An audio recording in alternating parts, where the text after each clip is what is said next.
Welcome to Capitalize Your Finances, the podcast that's your ultimate guide to mastering personal finances and unlocking the secrets of entrepreneurship. Each week, we dive into the world of personal finance and business development and have fascinating conversations with industry experts, seasoned entrepreneurs, and thought leaders who share their insights, strategies, and stories to help you get ahead in life. Whether you're a seasoned entrepreneur looking to scale your business or someone just starting out on your financial path, this podcast is your go-to resource for inspiration and actionable insights. Welcome back to Capitalize Your Finances. As always, I'm your host, Christopher A. Panayiotou, the Cap and Capitalize. We are solo in today's studio. I know it's been a little while since we've done some solo episodes, but we are out of the home office into the studio, and we're breaking in the solos.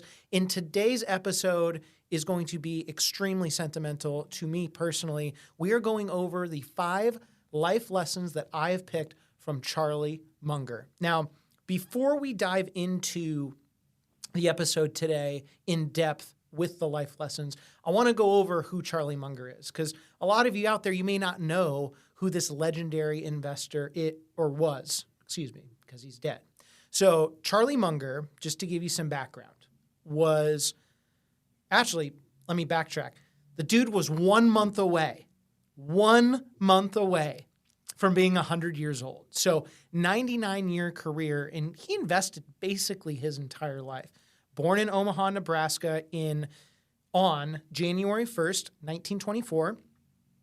He was brought into the world at an extraordinary time when it comes to investing, because you got to understand, in 1924, that was if it wasn't the peak of the Roaring '20s, it was getting there. But by the time he became of at least minor age where you understand what's going on in the world, the Great Depression hit extremely hard. And the reason why that's key is most people at that time, not only were they nervous to invest in the stock market, many people at that time never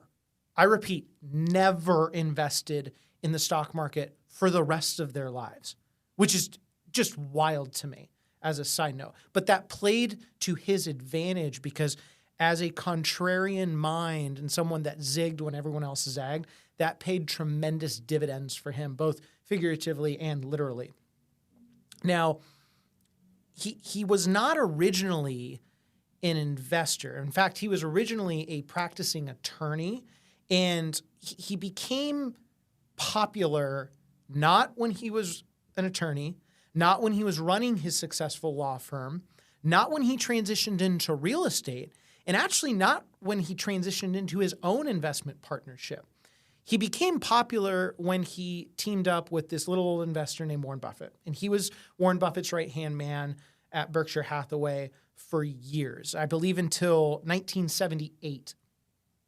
Now, many would regard Charlie Munger as the reason why Berkshire Hathaway became what it is today and where it's at today. And with that, I want to dive into the 5 life lessons I have gained from Charlie that can not only help you in investing, but all aspects of your life.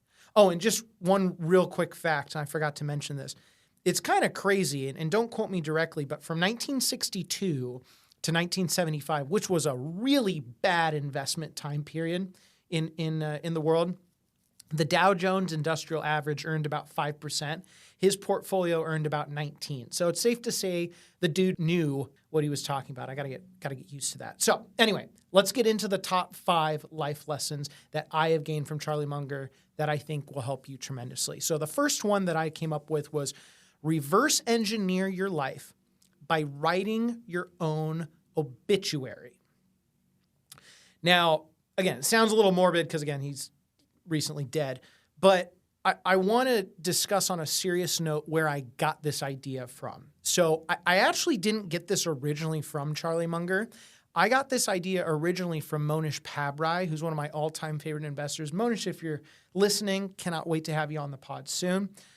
As a side note, he was basically taken under Charlie Munger's wing early on in his investment career. And he's done absolutely fantastic. But I remember on a podcast that I was listening to, he mentioned one of my most valuable tools that I have gained from Charlie Munger is reverse engineering one's life.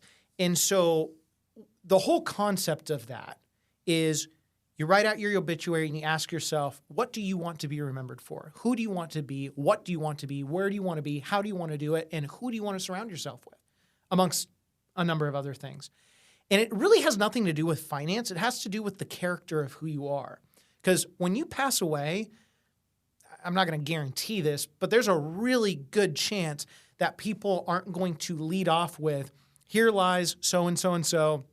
He or she had $1 million by the time they hit the dirt. No one's going to care. What they're going to care about is the quality of person you are or were, the types of relationships you had, the stewardship of your character, and things that are qualifiably intangible.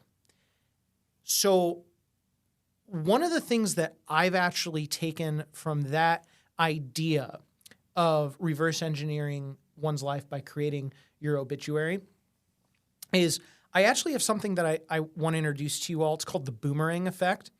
And the boomerang effect is something much more shorter term. So go back to a second for the obituary. You write it out, and then you go all the way back to present day, and then you just start acting on becoming who you want to be. It's very simple, but it's certainly not easy. With the boomerang effect, it's a much more tactical strategy. So, for example, this has nothing to do with investing. I'm very close to my mom. Mom calls me all the time, every day. Love you, Mom. And sometimes she'll ask me, Chris, I've got this thing. I want to talk to this person. I don't know what I should do. Should I call them? Should I not? Whatever. And I think about the metaphorical boomerang that I throw, because with a boomerang, you throw it, goes way out there, there's an apex, and then it comes all the way back, and then you catch it. So as I throw that metaphorical boomerang out, I'm thinking, okay, what are the pros? What are the cons? What's going to happen if my mom decides to reach out to this person? And then at the climax of that boomerang, I think to myself, okay, that's the end game. And then as it's coming back, I'm weighing, do the pros outweigh the cons? And then by the time I catch the boomerang, I know if it is a net positive, let's go through with it. If it's a net negative, let's not call that person. Now, I used my mom, one, out of humor, because, again, it's always fun using my mom in these conversations, but you can use it with every aspect of your life. You can use it with your fitness goals. You can use it with your finance goals, your business goals, your relationship goals. And the boomerang effect has been beyond brilliant in my life, and I genuinely believe it's going to work to your advantage as well. So my call to action with reverse engineering your life by writing your own obituary, what do you want to be remembered for? What do you want people to think of you? Where do you want to be? Who do you want as friendships or relationships? What do you want to achieve? These are a few of the many questions that you need to ask yourself. But by doing this, you cannot help but have an extremely successful life. Which actually brings me to the second most valuable life lesson that Charlie Munger blessed me with. Focus on what not to do, and you can't help but become successful. Now, I first want to explain what people focus on, which is the wrong thing. And people only want to do what is right. And it's human nature. It makes total sense. At least it does to me. And I think it does to you too. Because if it makes sense to me, it's going to make sense to you. So people are always focused on doing the right thing. Unfortunately with that, there are going to be some issues because along the way, you're going to have some mistakes. And in many cases, they could be very large mistakes. Now, I could argue those are the best mistakes to make because that's how you learn and better yourself. Short-term pain, long-term gain, all that fun stuff. But Charlie's idea and explanation was people have it all backwards. So his entire life, what he chose to do was focus on what not to do. So I believe his quote, and don't quote me directly on it, but I'm pretty sure it was something like, tell me where I would die so I don't go there. Now, that might not be the best quote like right now, but you get my point. He always wanted to avoid the worst areas to go to because by definition, if you avoid all of the big no-nos, you cannot help but become massively successful in whatever you're trying to do. And again, I'm going to use a couple examples that are finance as well as above and beyond that. In finance, if you don't have a ton of credit card debt, congratulations, you're not going to be in a really uncomfortable pickle. If you are living within your means or you choose not to live outside of your means, you cannot help but live prudently financially speaking. If you choose not to invest inappropriately, by definition, you have no choice but to invest appropriately. You can use the same thing with fitness. Instead of, hey, I'm going in the gym and I want to hit my 1 rep max. Well, you might, lift your back out. I've been there. My brother's been there. We've all been there. And if that's the case, why don't you do 4 to 7 reps? I'm making this up. You're probably going to get the same result, but by definition, by avoiding that big risk, you can't help but better whatever it is you're trying to achieve. And the list goes on and on. So my call to action with avoiding what not to do is you want to discuss with yourself, with a planner if you have one, with your CPA, with your spouse, whatever the case may be, you want to think about what can I avoid and what is the worst thing that could happen so I don't do it. And if you do that, by definition, you cannot help but become successful. Now, the third life lesson that I took away from good old Charlie is a quality business beats a cheap business, and it's okay to pay a little more for it. So before we talk about Charlie's life lesson in this regard, I want to take a trip down memory lane and give you a little history lesson. So Warren Buffett, who most people know relative to Charlie, who's also still alive, Warren did not originally invest the way that he does today. Now, some of it's pretty obvious because no one starts with almost $1 trillion to manage, but a lot of it is kind of unorthodox. Warren Buffett was raised under Benjamin Graham at Columbia University. And I say that strategically because it's not like he just took the class. I mean, he was properly christened in the House of Graham. And Benjamin Graham was all about buying cheap businesses, and we call them cigar butts. The reason why is if you're walking down the cigar butts or cigarette butts, if you're walking down the street, you see a cigarette, it's lit, but there's only like 1 puff left. You take it, take a couple puffs, you throw it down, you move on to the next cigarette. And you basically squeeze the blood out of the turnip.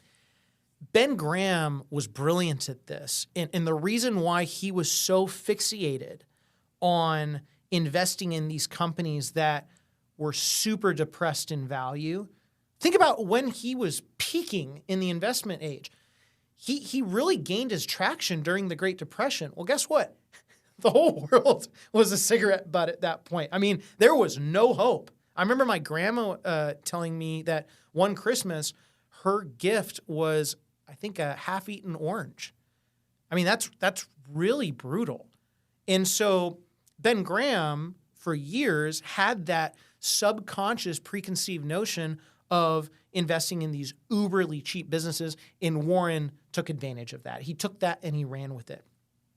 And he would also tell you, and by he I mean Warren, over time, that he quickly realized that that was going to be a serious issue because that's not really quality investing. That's not value investing. That's not investing in great businesses.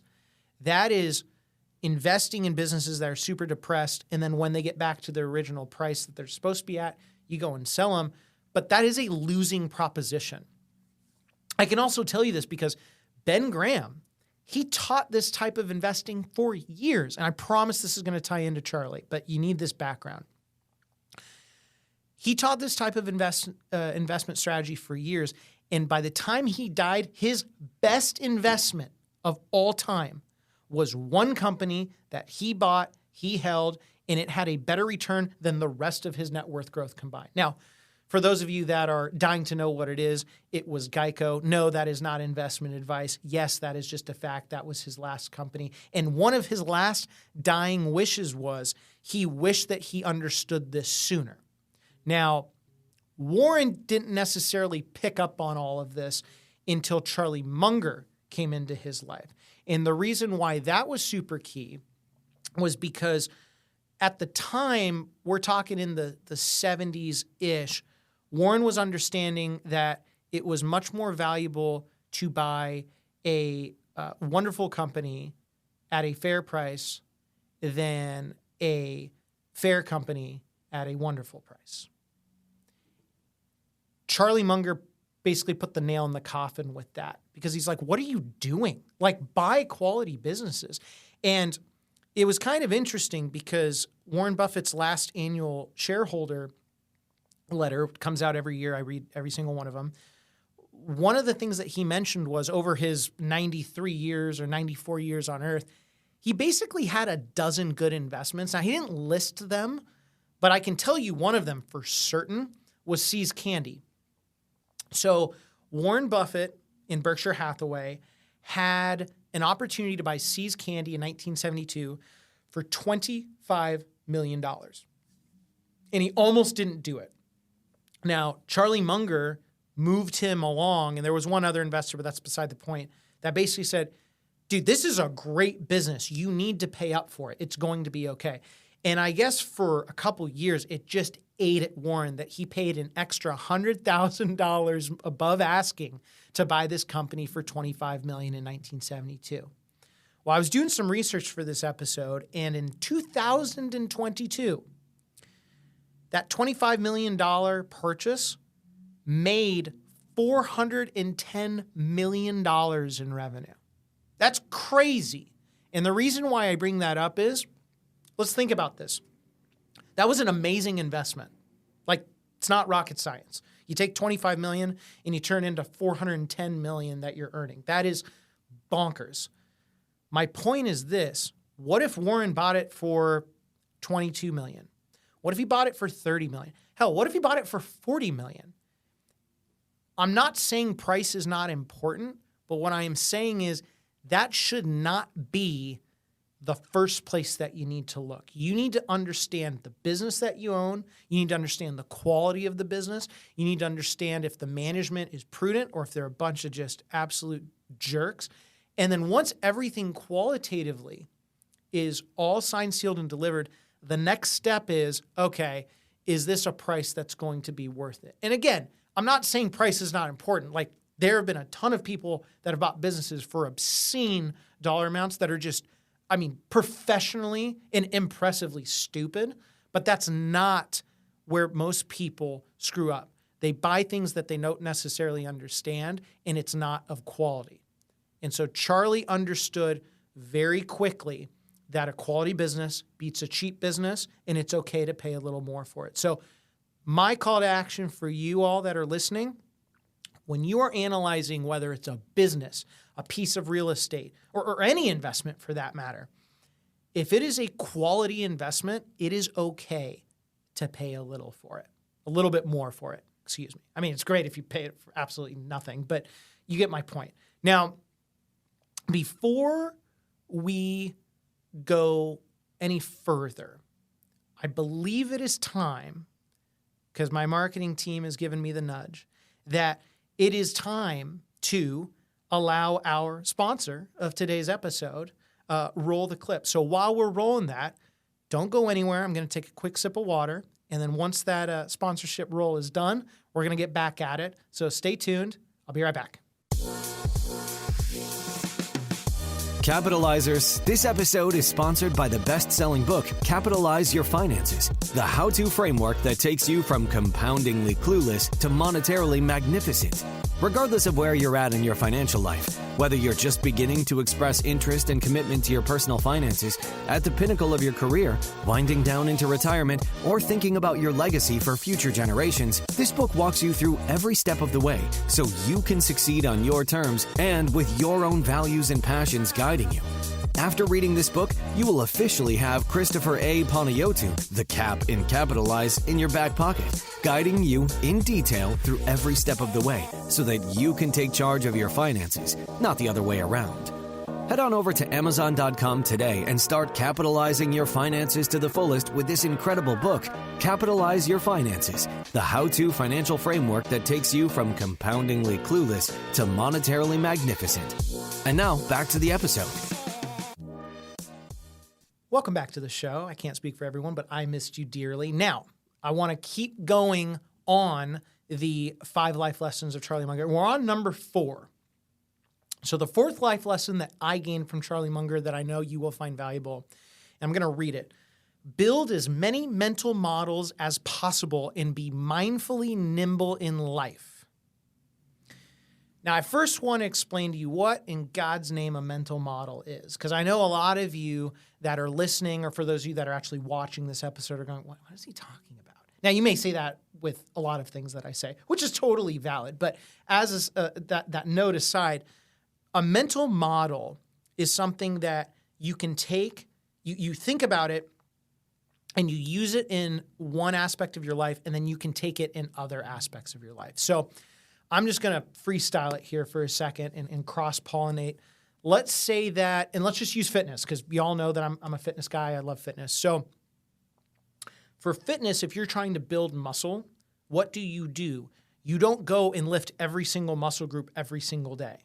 You go and you lift, let's say, chest and back on one day. You take a day of rest. And then you hit legs one day. You take a day of rest. And then you hit your arms and your shoulders next day. Take a day of rest, so on and so forth. Because that rest and then acute annihilation of the muscle will allow you to go and build up your body more efficiently. Well, how does that mental model work in any other aspect of your life? Well, let's think about it financially. You can't just go and make all of your money every single day and earn the best return every single day and keep your expenses going through the roof.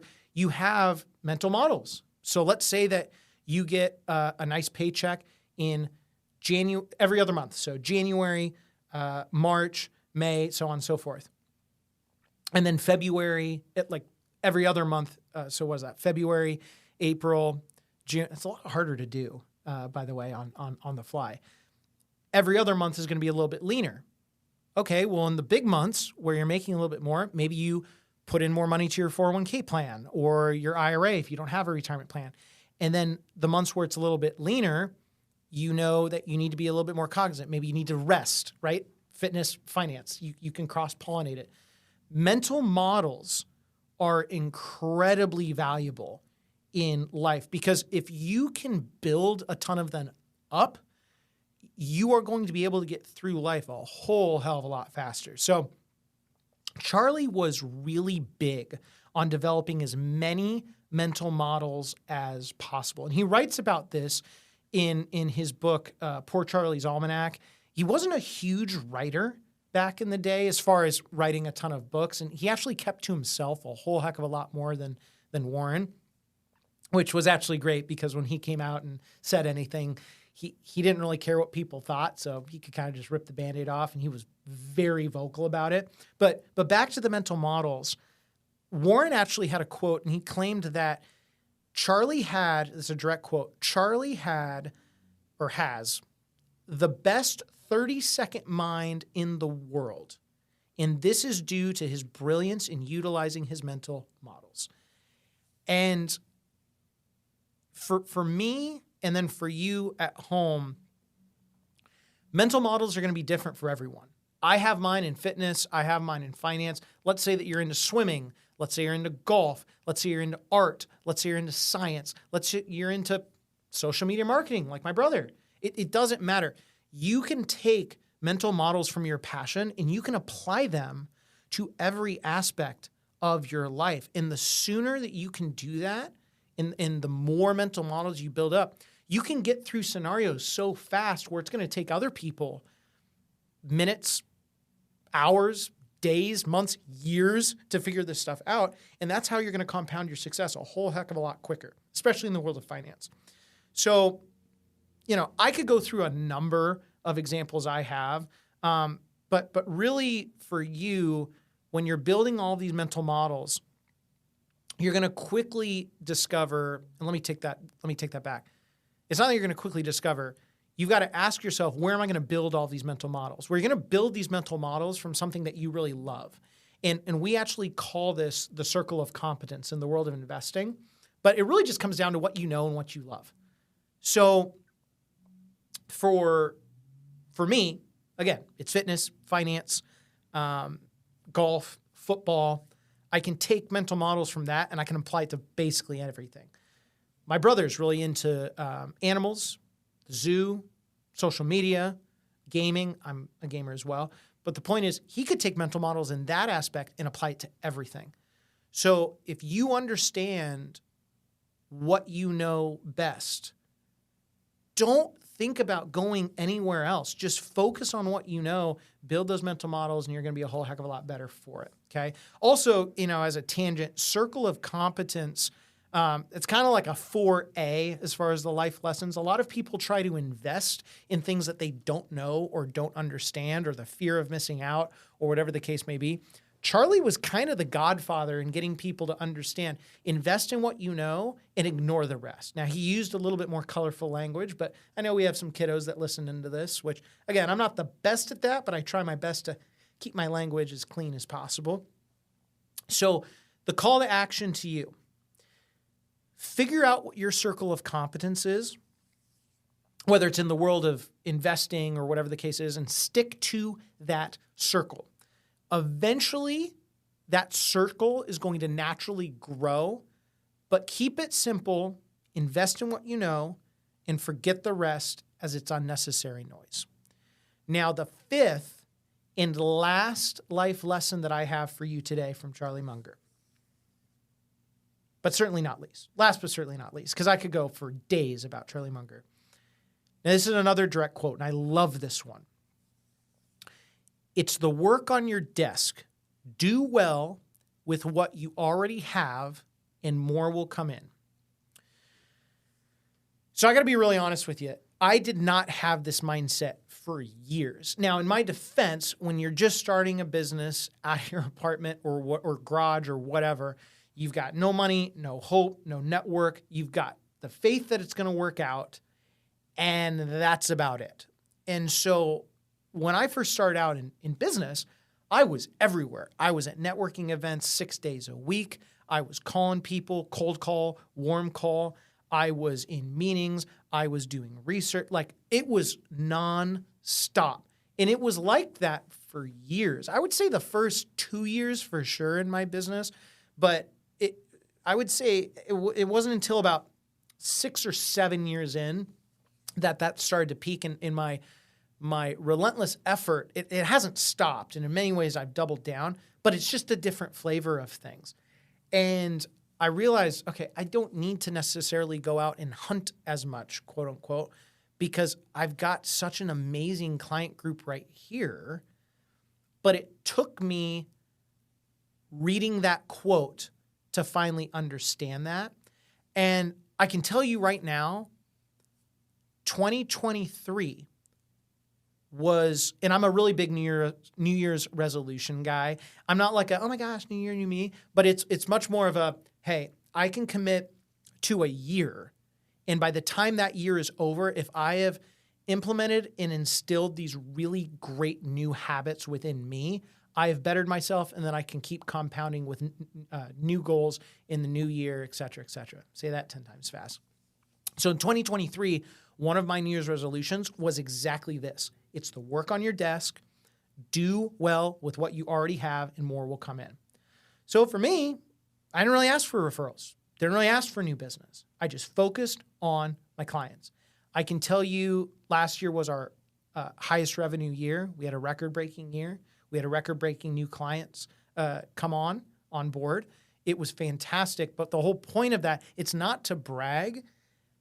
The whole point is I wish I knew that sooner, because I had so much unnecessary stress put on my shoulders. And if I could go back and reverse a lot of that, I totally would in a heartbeat. I don't have regrets, but, people are lying to you if they say, man, I wouldn't do anything different in my life. That is a bunch of bull. I would totally have done this differently in my life. And, you could use this same thing, this same quote, again, with every aspect of your life. And I know that's kind of the theme of this show right now, this episode, and it sounds like a broken record, and I get it. It's very repetitive. But the brilliance with Charlie was he would say something, and it applied to maybe one thing, but if you dug deep, you quickly realize he was speaking in broad strokes. And that simplistic thought process is brilliant to me. And so I guess my call to action for you, if you run a business, this is the first one. If you run a business and you've been doing it for a while and you've got success, commit to this practice for a year. Now, if you're in a relationship and have been in one for a while, think about applying that mental model for a year. Be in the moment.